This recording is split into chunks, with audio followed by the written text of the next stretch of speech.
Hey, welcome to another episode. I'm Brian Roisentul, your host, and today I'm going to interview Ryan Berg, co-founder and CEO of Aruna, an impact-driven athleisure brand that through their products and events, their customers can bring lifelong freedom to victims of human trafficking while celebrating freedom in their own adventure. Hey, Ryan, thanks for being on the show. Thanks so much for having me, Brian. Really appreciate it. Yeah, it's been 4 seasons already, and we have recorded over 160 episodes.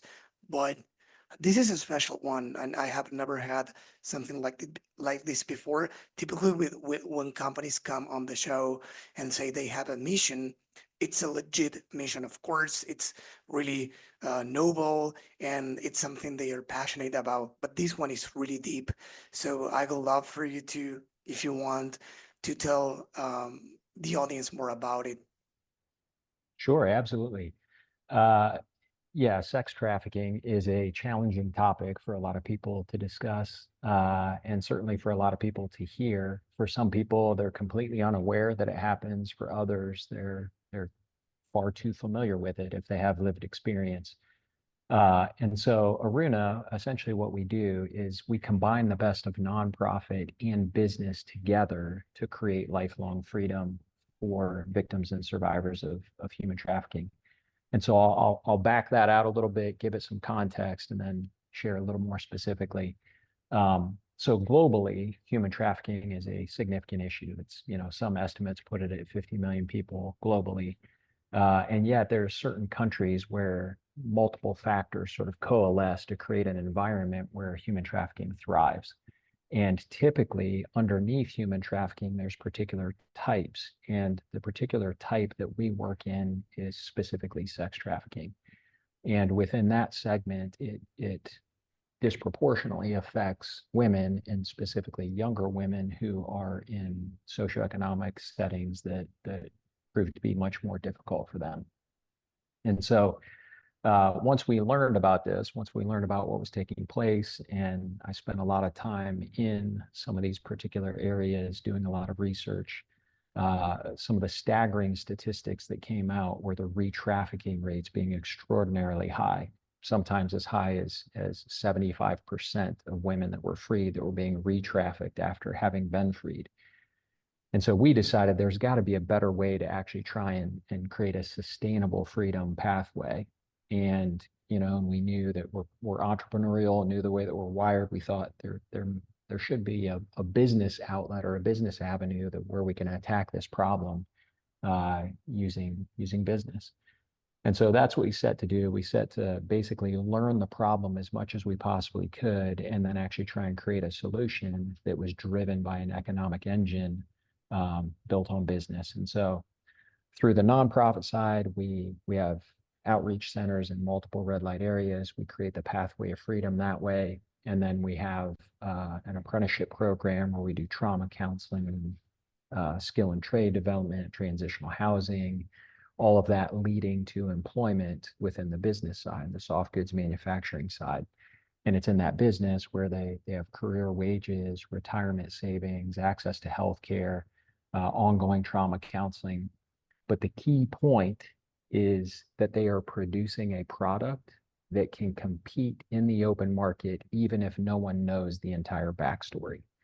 And in other words, it has to be a truly sustainable product that truly can compete for the entire process to work.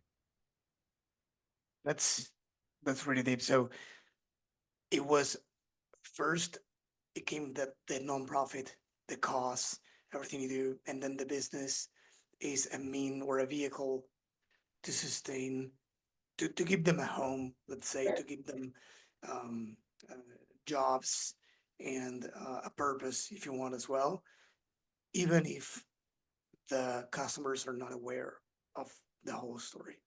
Is that it? Correct. Yeah, and actually we actually started with the business first and then started to work our way backwards into creating that nonprofit and creating the on-ramp for the young Right. women to step into the Makes sense. business.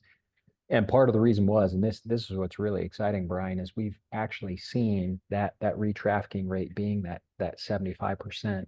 we've actually seen an over 60% reduction in those re-trafficking rates because of the model and truly with the mission of creating lifelong freedom using business. And so that's a true testament to the power and the strength and the perseverance of some of these young women. And we've seen some of them just, I mean, excel in some really, really cool ways.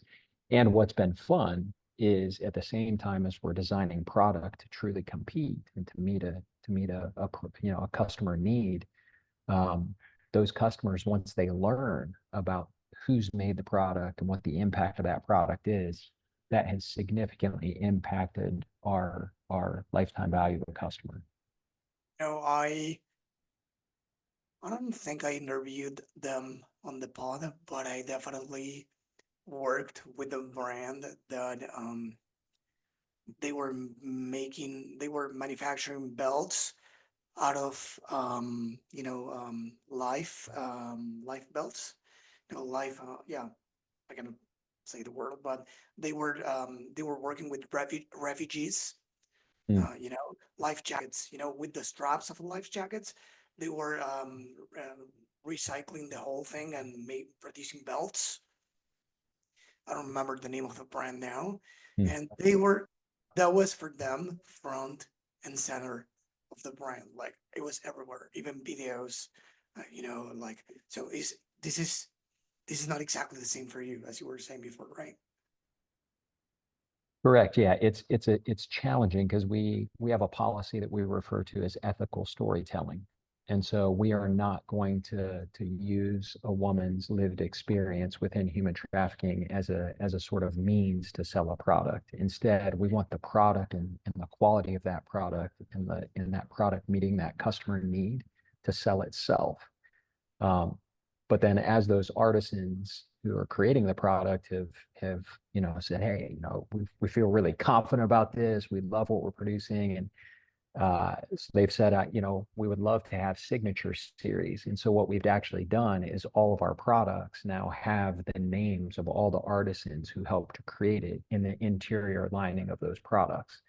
And so the whole point is it nods to the craftsmanship. It helps to amplify the voices of those women without over telling the story. And so we typically will talk about the story in general ways. At times there are young women who will share their specific story, but we don't press them to do that. We just simply, if they're ready and they want to, that they can share their story. Of course. But really what we've been striving to do is make sure that that product itself truly does meet a customer need and stands on its own. Great. Talking about the business now, what do you think that's going on in the DTC space? I mean, not only the DTC space, everything is like a little bit crazier right now. But if you want to talk about specifically that, like, what do you think that's going on for businesses in this space and for you guys as well? Sure. I can only really speak to being a small business owner because we aren't as big as some of the others. But but I can say one of the challenges that we face is just trusting the attribution models that we see on some of the different platforms. When we start to say, okay, we're going to put some marketing dollars here, we're going to try and do some A/B testing, get some of that information back. And then maybe those attribution models don't match what we're actually seeing in the in-store data. You immediately call into question, wait a minute, this attribution model here that this particular platform is telling us, it seems inflated. And the more we start to dig into the numbers, the more it's built off of certain modeling that's being done. And so those are the sort of things where I find myself going, man, if we can't get really strong, clear data, then it's going to significantly impact our decision-making process to know where to actually pull certain levers and actually try and invest more marketing dollars to actually see a better return on the spend. So attribution for us is a real, sort of an area that we're focusing a lot of time on to try and understand, okay, how accurate is that? How accurate is it not? And what assumptions can we try to make based off of what we're receiving? Yeah. If you are interested in that, I guess and this is a question for you, that you are active on multiple channels and you want to track what comes from where. Is that correct? Yes. In that case, which ones are you present on?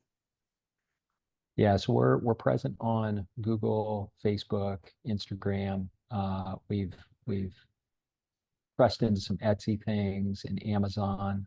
We haven't really, pressed into TikTok much. I mean, we've just kind of analyzed a few things, but we haven't actually built out any sort of A/B testing or anything like that. So we aren't on like a massive amount. We're just on, some of the key main players. But what's been interesting for us in trying to identify, because we've got a very clear target market, uh, and we recognize fully that some of the challenges with that attribution has been some of the privacy, implications that are coming with both, from a iOS sort of scenario to even laws that are now being passed from California to some other companies that are now, or other states that are now adopting similar laws.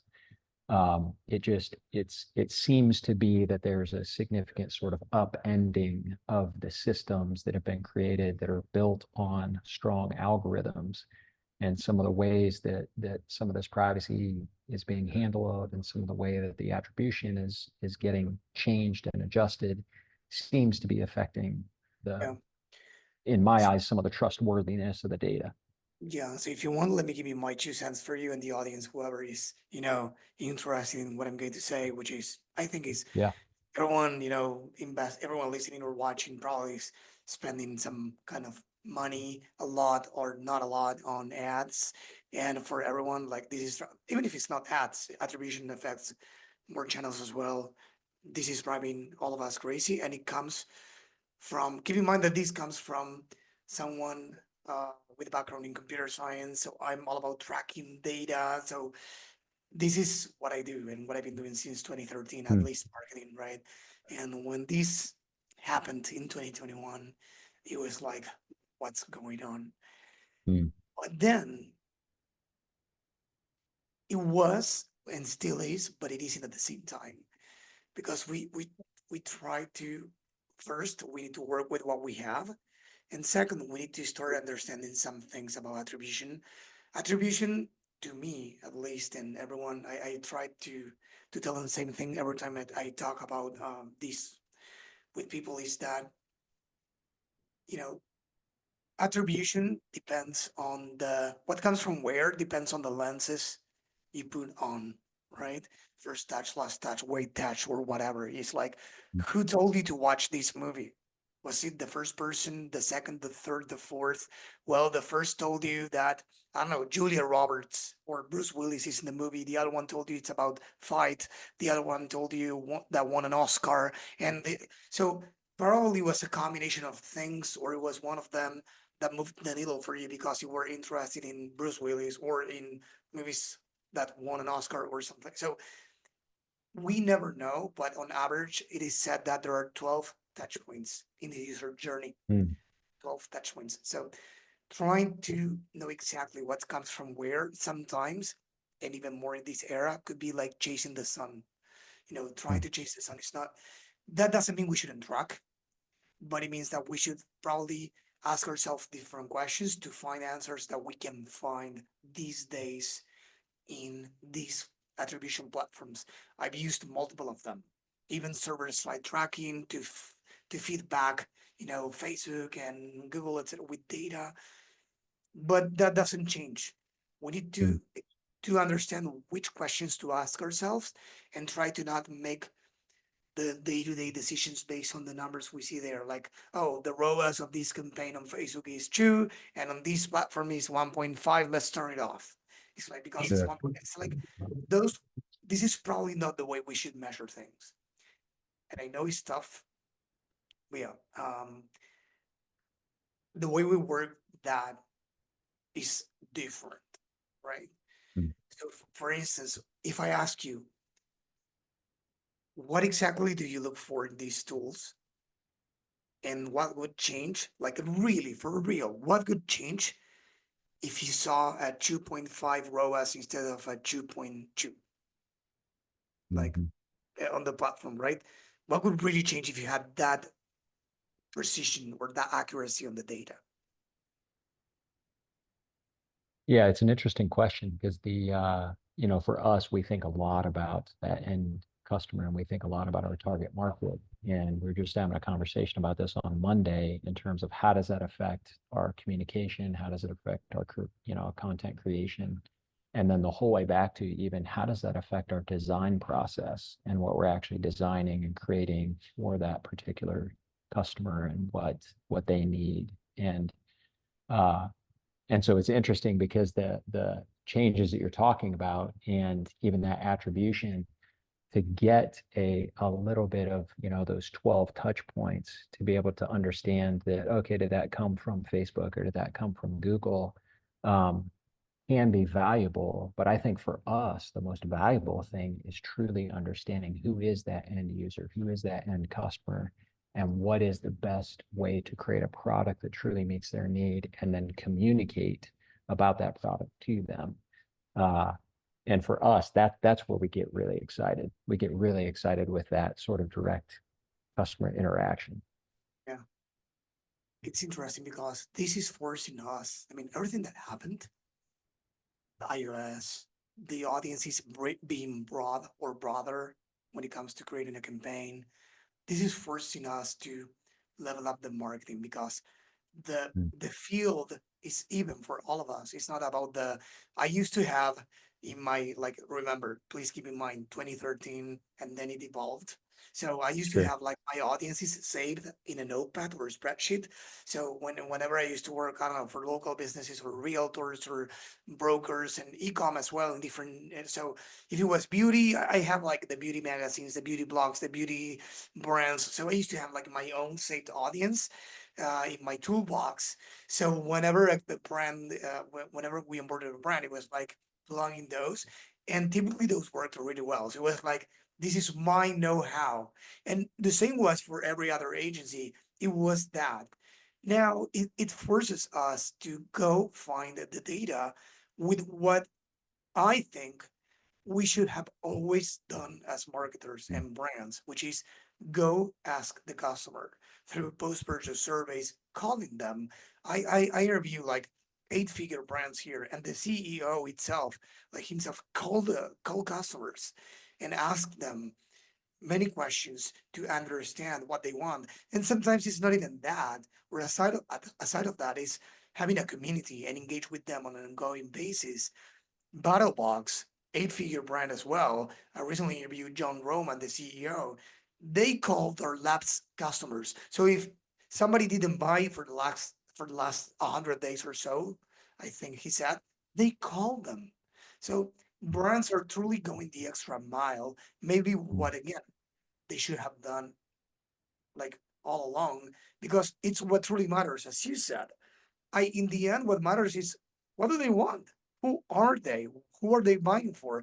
How long have they considered buying from me before buying for the first time? Who else did they consider as an option or the competition to buy? So this is the stuff, the attribution. I understand it helps, but so much, right? Yeah. Yeah. Oh, absolutely. And I think that's what's been interesting for us is, we try to have that sort of similar touch point with customers. So we'll ask, we'll try to engage, we'll, try to have conversations. There are certain events that we'll show up at year after year after year. And, if we see a particular customer with a product or something like that, hey, tell us about it. How has it worked? What do you like? What do you not like?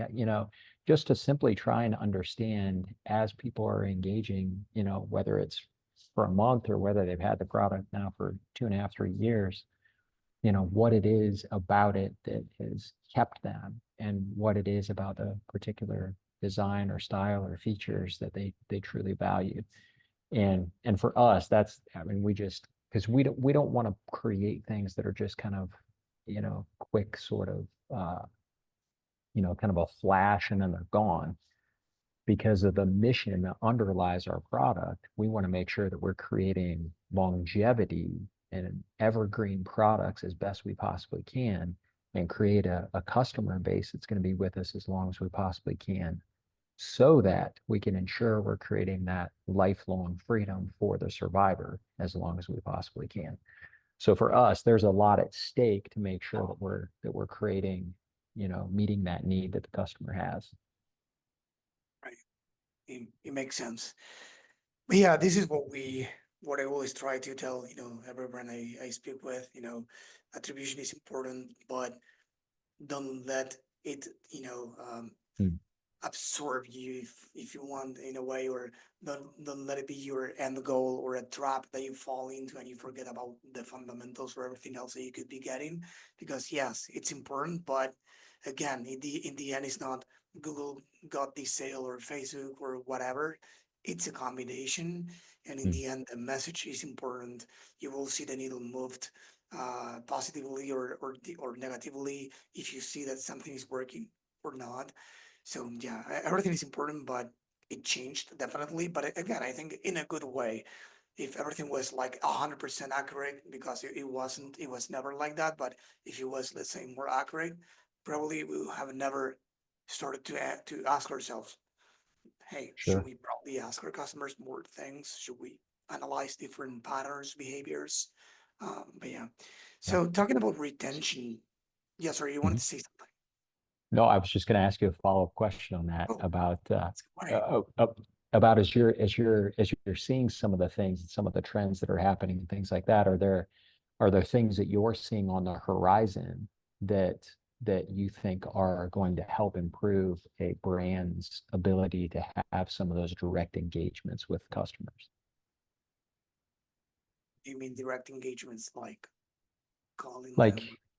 Like like even new features, yeah, new features on how to have, whether it's a post-purchase campaign or, calling on lapsed purchasers or something like that. Are you seeing that people are starting to recognize, yeah, we need better touch points with the customer? And so are you starting to see tools and opportunities being built to move in that direction?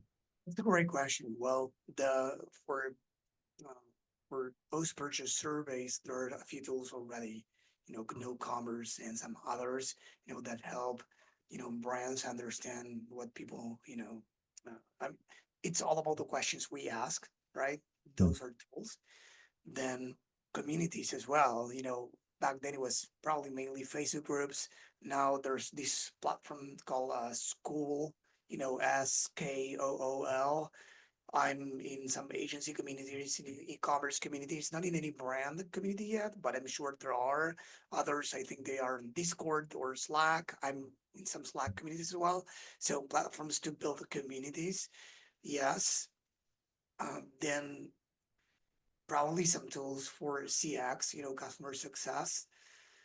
But again, some go in favor of this personalization, and some others go for more for automating some tasks, which is cool.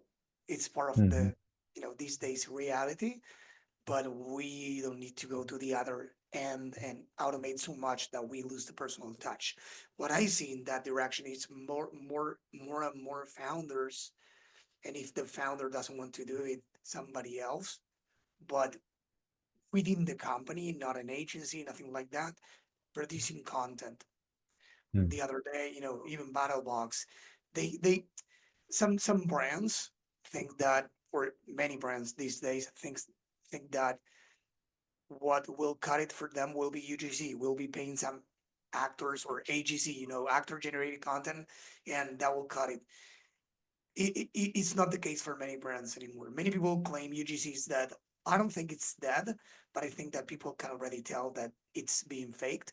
And there are so Hmm. many ways to get that through approaching customers. It could be from doing that in an email campaign to encourage them to create content in return of something. It could be, calling them and then asking them. It could be many things, but BattleBox, for instance, again, this is a great brand and they are doing great stuff. And what they do is they basically identify that some purchases or many of them were coming from one creator and they were even paying for them. The guy was paying for the products and was creating content without asking anything in return Hmm. anonymously. And these people identified them through a survey, and they offered them to, start doing it for them for free. I mean, without paying the products. Then they start paying them. Uh, I think it was $500, and then it evolved so much that they said, move your family. I think it's to Texas and or Hmm. to Georgia, and let's start creating content full time for us.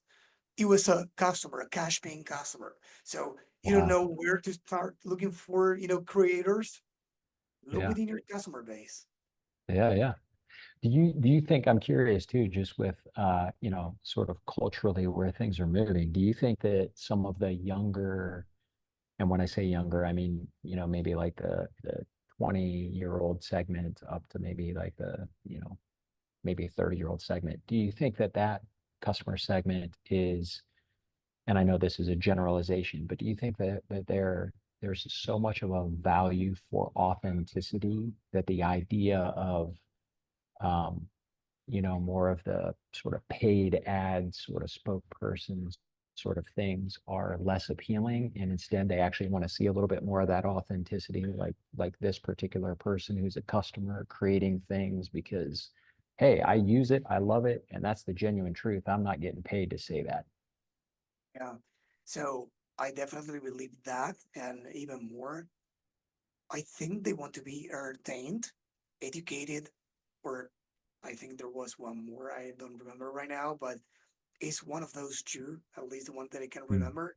You see that brands are entertaining customers or educating them, but mainly entertaining them. One of the mm, latest podcast interviews was with Little Saints. They have a beautiful brand, and the two founders, they they disguise themselves, personalizing their ingredients. So they sell beverages with mushrooms. So they dress as Damiana or as Lion's Mane, and they do fun stuff. And they said that that drives way more engagement and sales than the fancy and expensive produced videos, right? So mm, this is it. I always ask people I work with or I talk to the same question. Are you passionate about what you do?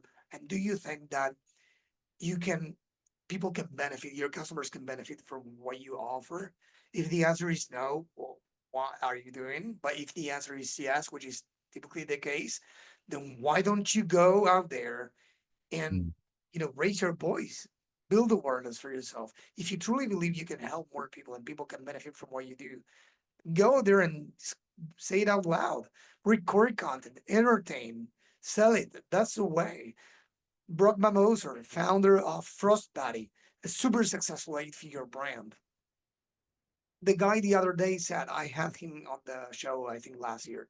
And the guy the other day said, once more, I wake up every morning thinking about what will move the needle for my business. TikTok for them is TikTok. I will then spend the day recording TikToks.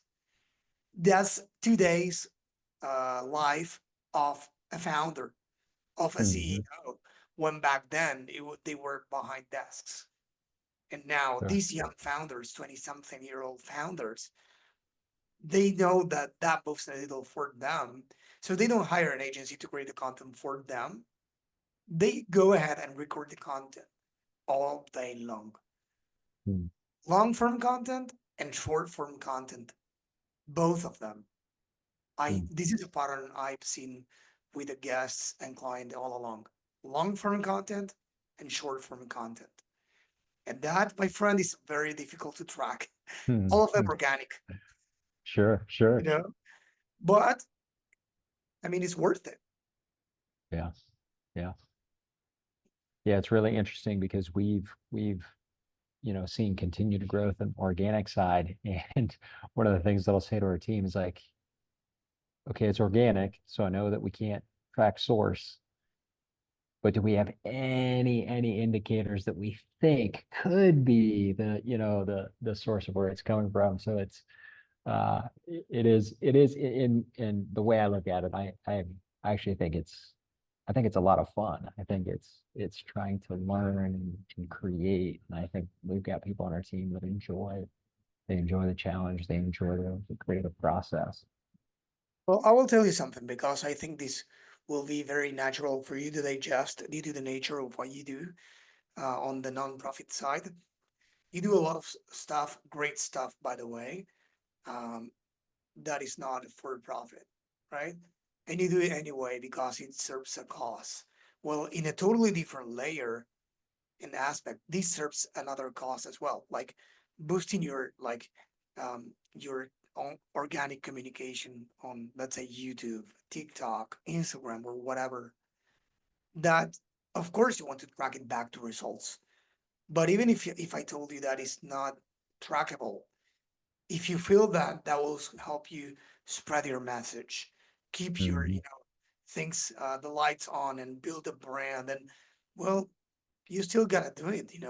Brands are doubling down on that, and many times I'm sure they don't have a clue whether that's working or not until they do, until they test it with something more actionable, an offer, a giveaway, or something. Sure. Maybe it is, that you have again another noble cause. You invite them to be part of a beneficial event or something, and they respond, they show up, they are paying attention, right? You Mhm. have an audience, and building an audience these days, I don't know if it's more important than running ads, but I could say that for brands that run ads and they don't do anything organically, it's getting tougher.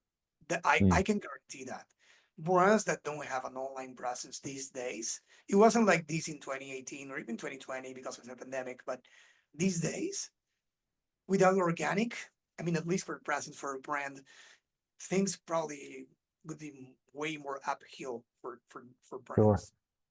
Absolutely. And we've actually created, we kind of think through that sort of, the funnel, the awareness, and then how are we actually creating that brand awareness and then building out brand equity. And one of the ways that we've tried to actually do that, and we started doing it a number of years ago because we wanted to actually create a really strong, engaged base that's with us, is um, the nonprofit side allows us to actually engage people on that side of the work as potential donors. But then we also have different events that we've done. And we created a whole process as an athleisure brand. We created a whole process where if people really want to get involved to actually help the cause, they can actually apply to host these 5K run walk events. And then we've got online training, we've got coaches, we've got a whole bunch of materials that we can provide. And what's really fun is we then tie that in and connect that in to the impact of the product so that as take part in one of these 5K runs, you run for a particular woman by name, and then it's conceivable that months later you can actually go on our website, purchase a product, and one of the women you helped to set free is now helping to produce that very product. So we're trying to create that really sort of tangible engagement. And what it's allowed us to do then is build in a significant amount of brand awareness, brand equity of people being able to get involved at some entry level points before they're even looking at purchasing a product. So we've got some of those entryways coming in this way. To your point, where it's like we aren't those aren't ad based. Those aren't, we aren't putting money into ads. We're trying to just create a lot more of an organic, in many ways, what we refer to as a movement of people Yeah. that are actually getting involved to create change. And then on the other side, we're trying to then build out, okay, how do we create, a really strong customer base that's just coming in for the customer. And as we build both of those audiences, we've been able to see that come together in a way that truly does help fulfill the mission. It's amazing. Talking about retention now, we Mhm. discussed a lot about acquisition and it was a great conversation. I told you before I hit record that I had planned a few questions for you, but I said, the best conversation is when we don't plan it. And so far it's been all about that. So I'm happy Sure. it went that way. And now I did wanted to ask you about the retention. So correct me if I'm wrong, but you have a loyalty program, right? Correct. Yes. What's it about, and do you think that it has helped you do a great job as I believe you're doing in the retention side of things? Yeah, so we feel pretty good about our the retention rate. Our returning customer rates, pretty high, and lifetime value of a customer relative to the initial average order value, we feel is very healthy for the level of product that we're using or that we're selling. And so what we've seen is that that we do see, especially once you start moving into the holidays and things like that, we see a lot of customers will actually use their rewards points. They'll actually, and they can get rewards points for a number of different things. We've tried to set them at different levels from a product review to then recommending a customer to spending a certain amount of, in our shop, and all of them getting rewards. And then we build that into some of the email funnel, the communication sales funnel, where there will be reminders that, hey, you can actually use these rewards points for this particular product. And we've seen that actually move the needle for us in terms of people not just being engaged with us, not just being return customers, but then also inviting someone like, hey, did you hear about Aruna? Because they get points for that as part of the reward. And so that's been fun for us, just to be able to see that it creates a little bit of stickiness for that customer to stay with us. What do you think is the key to success for a loyalty program? Because I know that I'm not saying it's easy to launch it, but probably it's easier to launch it than making it work. So how do you avoid people to forget about it and do nothing about it? What's the key? Yeah, it's a challenge. One of the things that we try to do, and we have obviously the benefit of this because it's, we've got a mission that underlays what we're seeking to accomplish. And so sometimes for us, it's not always, hey, you've got those reward points, come back in and purchase. It's just simply us saying, thank you for already having purchased. Here's the impact of your purchase. And so it's helping them kind of see, okay, this is impactful. Where I'm choosing to spend my dollars is actually having a direct human impact. And I feel good about that. I'm excited about that. So then maybe the next time we actually have that communication and say, oh, by the way, you've got some rewards points here. Um, it it it it's not just, it doesn't just feel like another sort of sales approach. There's a connection to a deeper cause, a deeper reason for the purchases that are being made. Right. And I guess that if people are engaged, it's because they can do something with the points sooner than later, right? Because some brands, approach it the wrong, I don't know if the wrong way, but they they put things with a lot of points, in exchange, and people can do anything, so they leave. Yeah, yeah, yeah, absolutely. I think that if it's going to be a rewards point, you have to genuinely reward. And so I remember initially when we were talking about the program, we were trying to figure out and kind of almost do some calculating on, okay, if this happens, what about this? Where does that actually put us in terms of what? And and there were some suggestions on, well, we got to put it way out in front so we don't give too much away. And then there were people at the table going, but wait a second, this is a rewards program. We're trying to actually help add value to the customer. So we can't put it so far out into the future that they go, oh, this is meaningless. It's not valuable to me. And what's interesting is we know every customer has, values things differently. And so what we've tried to do is land kind of in a sweet spot for what we think to be true for our target customers.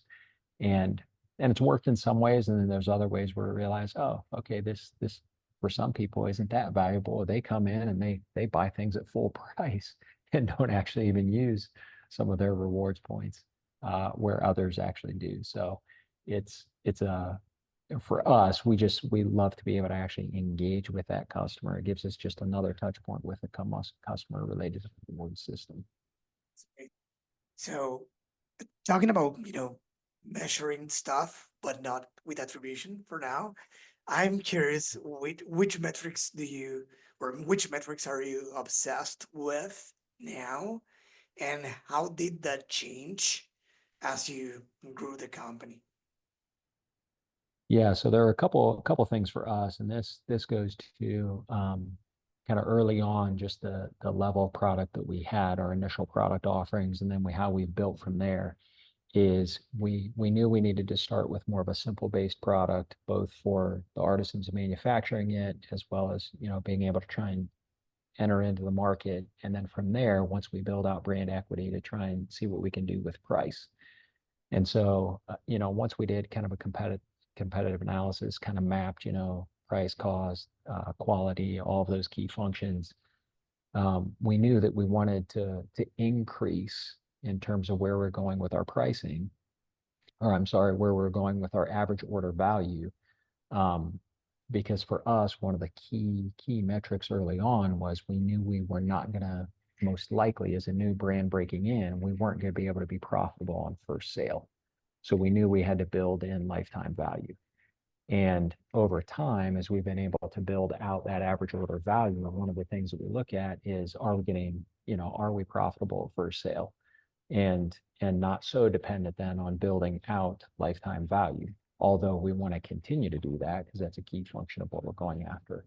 So it's a mix of some of those key points of what is that cost of that first sale, what is our average order value, and then what is our true lifetime value of that customer.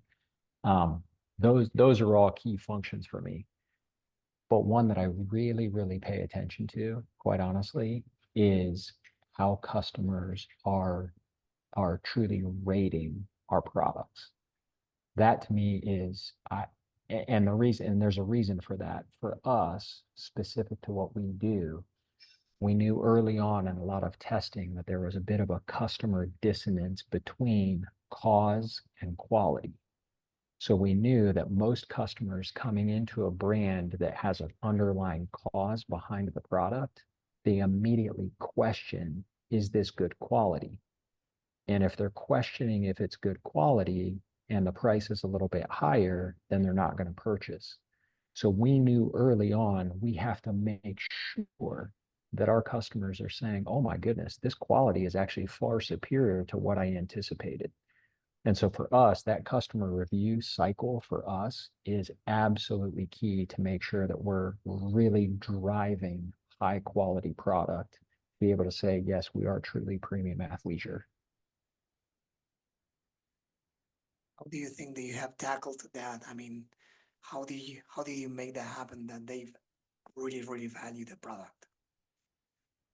It's been fun when we'll see reviews that say this is better than Lululemon, and we love when we hear customer comments like that.